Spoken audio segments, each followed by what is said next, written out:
Vous savez, on voit la grandeur d'une personne au nombre de ses ennemis, hein. Donc, moi, ce qui m'intéresse dans l'histoire, c'est pas d'aller critiquer tel ou tel système d'éducation. C'est de dire, il faut proposer un système peut-être, je ne veux pas dire alternatif, parce que pour moi, il n'est pas alternatif. L'éducation ne devrait pas être un monopole quelque part. Non, c'est ça, ouais, C'est exactement. ça qui me pose un Ouais. souci. C'est qu'aujourd'hui, moi, j'ai le droit en tant que citoyen d'estimer que ma méthode fonctionne à partir du moment où je ne vais pas dans des dérives sectaires, où je ne vais pas pousser hors la loi des étudiants, etc. Mais j'ai le droit d'avoir mon schéma de pensée. Je veux dire, à l'époque de la Grèce antique, à l'époque de Platon, de Socrate, etc., chacun avait des courants de pensée. Et Ouais, je crois exactement. qu'aujourd'hui, ce qui nous manque, ce sont des courants de pensée. On a une pensée unique, tu l'as très bien dit tout à l'heure, où on va demander d'apprendre par cœur, de réingurgiter des éléments. Moralité, qu'est-ce qui se passe?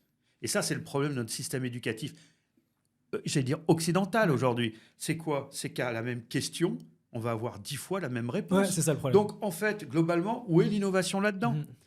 Et c'est une des raisons pour lesquelles beaucoup de chefs d'entreprise ne vont pas dans les systèmes éducatifs, parce qu'ils y perdraient du temps. Ouais. Et vraiment, il y aurait une chape de plomb qui les empêcherait d'aller sortir de tout ça. Mais monte ton école ou participe à des projets éducatifs comme le nôtre, un peu innovants. Je pense qu'on est innovant.